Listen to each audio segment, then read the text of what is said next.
"Sir, I can make your daughter walk again," said the beggar boy, and the black CEO in the tailored suit stopped in his tracks. It was a bitter winter morning in Houston, Texas. Not cold enough for snow, but the air carried that dry bite that made people pull their coats tighter and walk a little faster. Outside the bustling entrance of the Texas Children's Medical Pavilion, a boy no older than 10 sat on a flattened cardboard box, sketching quietly in a frayed notebook. His name was Emmett. His coat hung loose on his small frame, and duct tape held the toe of one sneaker together. Most people rushed past without looking, assuming he was waiting for someone or for a miracle. But that morning, Derrick Vaughn, a 42-year-old black CEO of a national healthcare conglomerate, stepped out of a luxury black SUV with his 6-year-old daughter Liana wrapped in a fleece blanket in his arms. She hadn't walked in months, not since the accident. As they approached the sliding doors, Emmett stood up, eyes steady, voice calm, and delivered a sentence so unexpected, so strange, that Derrick froze mid-step. He turned slowly, unsure if he'd heard the boy right. But Emmett just looked up at him and repeated, "I can help her walk again." Derrick Vaughn wasn't just another wealthy man in a tailored suit. He was the face of precision, power, and progress. As the CEO of Veritas Health Systems, he'd spearheaded multi-million-dollar initiatives to revolutionize pediatric rehabilitation across the country. He could sign a check and get the most advanced exoskeleton shipped overnight. He could schedule a meeting with a surgeon on 3 continents by lunch. But none of that mattered when the specialists at Texas Children's looked him in the eye and said, "We've done all we can." His daughter, Liana, paralyzed from the waist down after a tragic car crash 6 months earlier, hadn't taken a step since. Derrick had accepted it, or at least he told himself he had. So when the small voice outside the hospital said, "I can help her walk again," something inside him buckled. The boy, Emmett, couldn't have been more than 10. His oversized hoodie looked like it had belonged to someone much older, and his shoes were held together with duct tape and faith. But it wasn't just the words that stopped Derrick, it was the way the kid said them. Not like he was begging, not like he was hustling, but like he believed it, with the quiet certainty of someone who had nothing to prove. Derrick narrowed his eyes. "You think this is funny?" Emmett shook his head. "No, sir, I'm serious. 1 hour. No charge. If it doesn't help, you never have to see me again." Derrick almost walked away. He wanted to. Everything about the situation screamed absurd. But he'd spent so long around people who spoke in probabilities and protocols, who needed data and machines to do what this boy claimed he could do with just his hands and a bag of rags. There was something unsettling about how calm Emmett was, like he already knew the answer. "And what exactly makes you think you can do what doctors can't?" Derrick asked, folding his arms. "My mom could," Emmett replied simply. "She helped people walk again. I watched her. I helped her. She taught me." Something about the way he said it made Derrick's throat tighten. He didn't need another reminder that there were people out there without titles or diplomas who still knew how to heal. Still, pride made him push back. "This isn't a game, kid. She's my daughter." Emmett nodded once. "I know, that's why I'm asking." There was a long silence. Derrick studied him. No trembling, no lie in his eyes, just that maddening stillness again. Finally, Derrick sighed, shifted Liana's weight in his arms and said, "Fine. If you're serious, meet us tomorrow. Willow Creek Park. Noon. Don't waste my time." Emmett didn't smile. He just nodded and sat back down on his box, as if the decision had already been made. Derrick walked away, shaking his head, but deep down he already knew. He'd be there. Not because he believed, but because for the first time in months he wanted to. The next day at Willow Creek Park, Emmett was already there when they arrived, sitting cross-legged on a faded towel beneath the old oak tree. Beside him was a small beat-up gym bag filled with everyday items that looked more like leftovers from a kitchen than medical tools. A hand towel, a tennis ball, a worn jar of cocoa butter, and what appeared to be rice wrapped in cloth. No machines, no clipboard, just a boy who looked like he didn't belong anywhere, but somehow seemed completely at home. Derrick arrived 10 minutes late, dressed in black slacks and guarded silence. He wheeled Liana across the grass, his expression hard, unreadable. Liana, wrapped in a soft pink hoodie, glanced at Emmett with a mixture of curiosity and shyness. "Hi," she said softly. Emmett gave her a gentle smile. "Hi, Liana." "How do you know my name?" she asked. "Your dad said it yesterday," Emmett replied. "I remember stuff." Derrick crossed his arms, already regretting the decision. "All right, let's get this over with." Emmett nodded and motioned for Liana to stretch her legs forward. He placed the warm rice bundle gently on her thighs. She flinched slightly. "Too hot?" he asked. She shook her head. It feels nice." What followed wasn't dramatic. No sudden movements or magic words. Emmett worked slowly, rotating her ankles in small circles, tapping gently on pressure points behind her knees, asking her to wiggle her toes, even when nothing happened. He talked to her the whole time, about cartoons, snacks, what color she'd paint her nails if she could reach her feet. It was ordinary. Software. But something shifted. Halfway through the session, Liana let out a laugh, a light surprised giggle when Emmett accidentally tickled the bottom of her foot. Derrick blinked. It was the first sound he'd heard from her that wasn't a cry in over 5 months. He didn't say anything, but he watched more closely after that, arms slowly loosening. Over the next few sessions, a routine formed. Emmett showed up on time, always with the same supplies. Derrick started bringing bottled water. Liana stopped hiding behind her hoodie, but it wasn't always progress. Some days were hard. There was one morning when nothing worked. Liana couldn't feel a thing. She grew quiet, then angry, and finally burst into tears, fists clenched in frustration. "I hate this," she sobbed.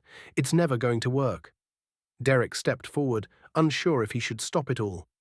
But Emmett didn't panic. He knelt beside her, waited for her to finish crying, and then simply said, "You're allowed to be mad. Just don't quit yet." He didn't promise miracles. He never did. He just promised he'd show up again next Sunday. And that maybe, just maybe, something inside her would be ready to show up too. And for reasons she couldn't explain, Liana wiped her face and whispered, "Okay." Derrick turned away, swallowing hard. He'd come expecting to be proven right. But now he wasn't so sure. Emmett never raised his voice or showed frustration. When things didn't go right, he simply paused, adjusted, and tried again.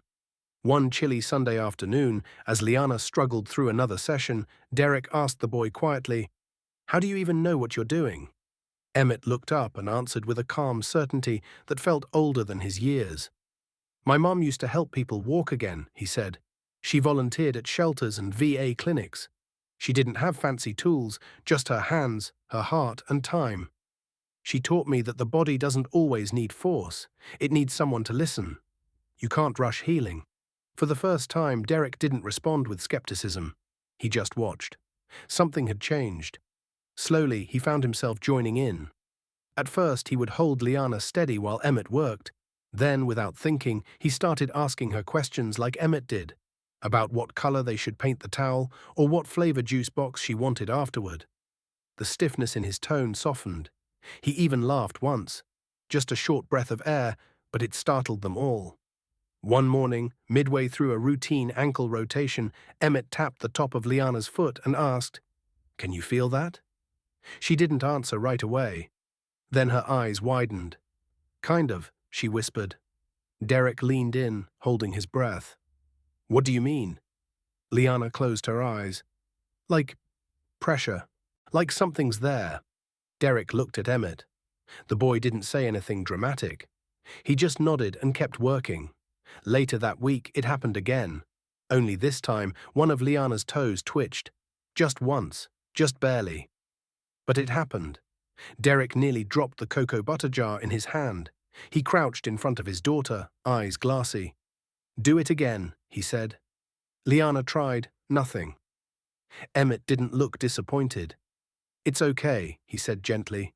"Your brain remembered the path once. It'll find it again." From that day on, Derrick was all in. He brought a second towel, an extra pair of socks, and even asked Emmett to teach him specific stretches he could help with at home. The man who once barked orders in boardrooms was now kneeling on a park mat, rubbing warm rice packs on his daughter's legs. Emmett still asked for nothing. He never once brought up money, favors, or recognition. He just showed up, Week after week, same hoodie, same duct-taped sneakers, same quiet presence. Sometimes he said very little. Other times he told stories about his mom, how she used to hum a gospel song while working with patients. She said healing is slow, he'd say, but slow isn't bad. Slow means something real is happening. As spring crept in and the air warmed, Liana's movements became more frequent. Tiny gestures, but each one a spark. And behind every step forward was the same boy on the same towel, not chasing a miracle, but walking patiently alongside it. Derrick couldn't explain why, but for the first time in a long time, he felt like hope had a rhythm. And Emmett was the one keeping time. It was a quiet Tuesday evening when Derrick finally asked the question that had been pressing on his mind for weeks. As Emmett packed up his worn gym bag after another session in the park, Derrick knelt beside him and asked, "Why her? Why my daughter?" Emmett didn't hesitate. He looked up, eyes steady under the frayed brim of his hoodie, and said, "Because you were the only one who ever looked at me twice. And she didn't look at me like I was trash." The words hit Derrick like a cold wind. He didn't respond. He didn't know how. That night, long after Liana had fallen asleep, Derrick sat at his desk and opened his laptop. He typed Emmett and Houston shelters into the search bar. It took hours of digging through old newsletters, school databases, and archived community bulletins. But eventually he found it. Emmett Daniels, age 10, formerly enrolled at Jackson Elementary, straight-A student. Award-winning science fair entry, and then, 2 years ago, everything stopped. The notes in the school file simply read, "No guardian contact, student withdrawn." It wasn't hard to piece it together. His mother, Monique Daniels, had been a volunteer physical therapist at a community clinic on the East End. She passed away from an undiagnosed heart condition, and Emmett had slipped through the cracks ever since. No known relatives, no formal foster placement. He had been on his own. Derrick closed the laptop slowly, a knot tightening in his chest. This boy, the one who had given his daughter a chance to feel alive again, had no one. The next day, Derrick arrived at the park early. Emmett looked surprised, but didn't say anything. They worked with Liana like usual, stretching and massaging, but when the session ended, Derrick didn't let him walk away. "You hungry?" he asked. Emmett blinked. "I guess." Derrick opened the passenger door of his SUV. "Get in." They drove to a quiet diner off 8th Street and sat in a booth by the window. Emmett barely touched his grilled cheese sandwich, but he listened. Derrick told him what he'd found, about the school records, the clinic, his mother's work. Emmett stared down at his plate. "I didn't want anyone to find me," he said. "I didn't want to owe anyone." Derrick leaned forward. "You don't owe me anything, but I owe you more than you'll ever know." Silence settled between them for a moment. Then Derrick continued, "I have a guest room. It's yours if you want it. No pressure, no rules you can't live with. Just a bed, a desk, and a door that locks from the inside. You don't have to do anything for it. Just exist." Emmett's hands gripped the edge of the booth. "Why would you do that?" Derrick's voice softened. "Because you've done more for my daughter than any specialist ever could. And because someone should have done this for you a long time ago." Emmett didn't answer right away. But a week later, he stood outside Derrick's front door with a backpack and a rolled-up blanket. Liana opened the door first. "Took you long enough," she teased. Derrick appeared behind her and smiled. "Welcome home, Emmett." From that day forward, the boy with the duct-taped shoes wasn't just someone who showed up in the park. He was part of the family. And Derrick knew, deep down, that this wasn't charity. It was redemption, for all the times he'd walked past someone who needed to be seen. It was their 10th Sunday at Willow Creek Park, and the sun had finally started warming the chill from the spring air. By now, the sessions had drawn quiet attention. Families with children in wheelchairs or on crutches sat on picnic blankets nearby, some just watching, others silently hoping. Derrick and Emmett were calm but focused, laying out the towel, warming the rice packs, checking in with Liana, who had a different look in her eyes that day. Not nervous, not hesitant, but focused. Emmett crouched in front of her, gently placing his hands on her knees. Derrick stood behind her, hands under her arms, ready. "Okay," Emmett said quietly, just loud enough for her to hear. We help you up, but you hold it. Just for a second. 1, 2, 3. On 3, Derrick lifted slightly, and Emmett guided her knees into position. Then, he let go. And Derrick let go too. And Liana stood. Her legs trembled, her arms twitched, but she stood. No braces, no machines. Just her. The crowd that had been chatting softly moments before fell completely silent. One mom put her hand over her mouth. A little boy dropped his juice box. Derrick stood frozen behind her, his hands half raised like he didn't trust gravity. But Liana turned her head toward him and smiled. "Daddy," she whispered. "I'm standing." Derrick's eyes filled instantly. He dropped to his knees, arms open, not saying a word, just staring like he couldn't believe what was real. Emmett didn't move. He just backed up a step, letting the moment be hers. Liana took one shaky step, then another, her sneakers scraping against the mat. And then, finally, a third step before her knees buckled. She fell forward, and Derrick caught her in his arms, both of them laughing and crying at the same time. He held her like something priceless and fragile, as if the ground itself had disappeared. From the edge of the park, someone had recorded the entire moment. A teenage girl with a phone out, her hands trembling. She posted the video with the caption, "A little girl walks again, with help from a boy who shouldn't have to know how." Within hours, it had gone viral. First locally, then nationally. By midnight, millions had seen it. The girl with the bright eyes standing tall, the father crying like a child, and the boy in duct-taped sneakers watching from the side, his face unreadable but his presence undeniable. News outlets called. Reporters showed up at the park. Pediatric therapists and parents from other cities started emailing Derrick, asking if the story was real. And through it all, Emmett stayed the same. No press statements, no hashtags. The next Sunday, he still showed up early, same hoodie, same towel, same rice packs, same soft voice asking Liana, "You ready?" She nodded, this time without hesitation. The world had discovered what Derrick already knew, that some moments don't need polish to shine. They just need people willing to show up, again and again, until the impossible stops being impossible. And standing at the edge of the crowd that day, Derrick realized something else. This wasn't just about Liana learning to walk again. It was about him finally learning to believe again, and it had taken a boy who had nothing to give him everything. 1 week after the video went viral, Derrick stood at a podium beneath a white event tent in the heart of downtown Houston, flanked by news cameras, hospital representatives, and families who had shown up just to say thank you. The backdrop read, "Remember her hands, a scholarship for future healers." It was the official launch of a foundation Derrick had created in honor of Emmett's late mother, Monique Daniels, a fund that would provide full educational scholarships to underprivileged youth pursuing careers in physical therapy, community care, and rehabilitation. The crowd applauded as Derrick introduced the two people who had made the moment possible. Emmett stood quietly next to him in the same faded coat and hoodie he always wore. No suit, no shine. But this time, his shoulders were squared, his eyes calm, and beside him, Liana held his hand. She had insisted on walking to the stage herself. Slowly, carefully, and with Emmett's steadying hand, she had done just that. When the applause faded, Derrick looked out across the crowd and spoke into the microphone.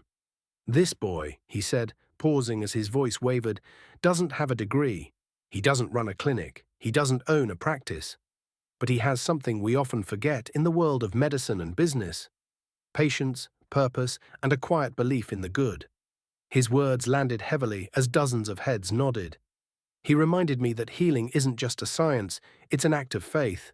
And sometimes the people who can give us the most aren't the ones with the loudest voices or the longest resumes.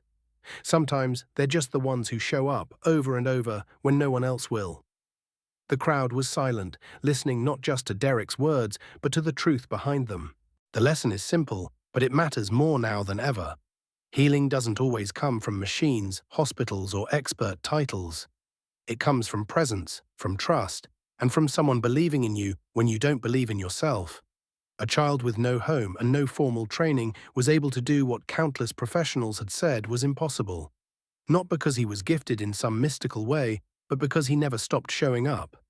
Emmett's strength wasn't in his hands. It was in his heart, and in the way he carried forward what his mother had taught him. In a world obsessed with credentials and outcomes, we forget that compassion can be just as powerful as innovation. Sometimes, the person who seems to have nothing left to give is the one holding the answer you've been praying for. And sometimes, believing in someone else's healing helps heal a part of yourself you didn't even know was broken. If you've ever felt small, forgotten, or like you have nothing to offer, remember this. You don't need a stage or a title to change someone's life. You just need to care enough to show up, again and again, until something changes, until someone stands. And as the cameras clicked and the speeches ended, Emmett didn't say much. He didn't need to. The little girl beside him was standing tall, and in that moment, the whole world finally saw him for who he truly was. Not a beggar, not a ghost, but a healer, one step at a time.